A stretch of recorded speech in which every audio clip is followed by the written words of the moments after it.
वाह, क्या किसी चुनाव में दो उम्मीदवारों को बराबर के वोट भी मिल सकते हैं? क्या किसी चुनाव में किसी उम्मीदवार का फैसला किस्मत से भी हो सकता है? चर्चा करेंगे आज इसी विषय पर। राजपुरा नगर परिषद में सत्ता का संग्राम, अध्यक्ष पद के चुनाव से पहले नया मोड़, पंजाब के प्रवेश द्वार राजपुरा से इस वक्त की बड़ी खबर। नगर पालिका चुनाव के नतीजे आए, लगभग 1 महीना बीत चुका है, लेकिन सत्ता की तस्वीर अभी तक भी पूरी तरह साफ नहीं है। कल यानी 24 जून को राजपुरा नगर पार्षद में नवनिर्वाचित पार्षदों का शपथ ग्रहण समारोह होना है। साथ ही अध्यक्ष पद के लिए भी चुनाव प्रस्तावित है, लेकिन उससे पहले एक ऐसा घटनाक्रम सामने आया है जिसने राजपुरा के राजनीतिक गलियारों में चर्चा का दौर तेज़ कर दिया है। आपको बता दें कि 29 मई 2026 को पंजाब में नगर पालिका चुनाव के परिणाम घोषित हुए थे। राजपुरा में किसी भी राजनीतिक दल को स्पष्ट बहुमत नहीं मिला, जिसके चलते अध्यक्ष पद लगातार जोड़ तोड़ और राजनीति का दौर जारी है। इसी बीच वार्ड नंबर 7 से एक महत्वपूर्ण मामला फिर चर्चा में आ गया है। यहाँ आम आदमी पार्टी की उम्मीदवार चारू चौधरी और भाजपा की उम्मीदवार नीलम मेहता के बीच में कांटे की टक्कर देखने को मिली थी। रिकॉर्ड के मुताबिक दोनों ही प्रत्याशियों को बराबर के वोट मिले थे।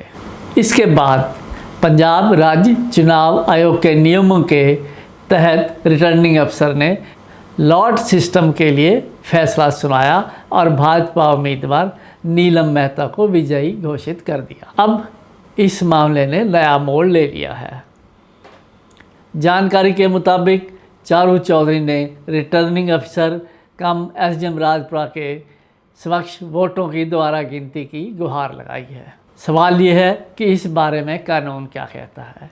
Section 68 Punjab state election commission act 1994 मतगणना पूरी होने के बाद 2 या अधिक उम्मीदवारों को बराबर वोट मिलते हैं और केवल एक अतिरिक्त वोट किसी एक उम्मीदवार को विजयी बना सकता है, तो रिटर्निंग अफसर लॉट सिस्टम के माध्यम से निर्णय करेगा। जिस उम्मीदवार के पक्ष में लॉट निकलेगा उसे एक अतिरिक्त वोट मानते हुए विजयी घोषित किया जाएगा। यानी प्रथम दृष्टि में देखा जाए तो रिटर्निंग अफसर द्वारा नीलम मेहता को विजयी घोषित किया जाना कानून के अनुरूप प्रतीत होता है। एक लोकल न्यूज़ चैनल की रिपोर्ट के अनुसार इस मामले की सुनवाई 7 जुलाई 2026 को निर्धारित की गई है। इस विषय पर हमने भाजपा उम्मीदवार नीलम मेहता के शौहर दिनेश मेहता से भी बातचीत की। उनका कहना है कि अभी तक उन्हें प्रशासन या सरकार की ओर से इस संबंध में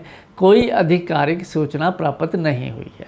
यदि भविष्य में कोई नोटिस या संदेश मिलता है तो वो कानून के दायरे में उचित कार्रवाई करेंगे। अब सबसे बड़ा सवाल कल सुबह 11 बजे नगर पार्षद में अध्यक्ष पद के चुनाव को लेकर क्या होगा। फिलहाल इसका जवाब किसी के पास नहीं है। इस सारे मुद्दे का अगर पॉलिटिकल एनालिसिस करें और मौजूदा राजनीतिक समीकरणों पर नज़र डालें तो आम आदमी पार्टी के पास 7 पार्षद हैं।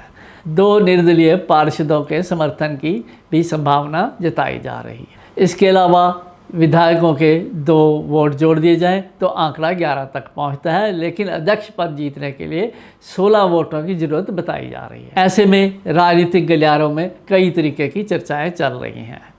क्या चुनाव निर्धारित समय पर कल 11 बजे होगा या किसी कानूनी या प्रशासनिक कारण से इसे रद्द किया जा सकता है?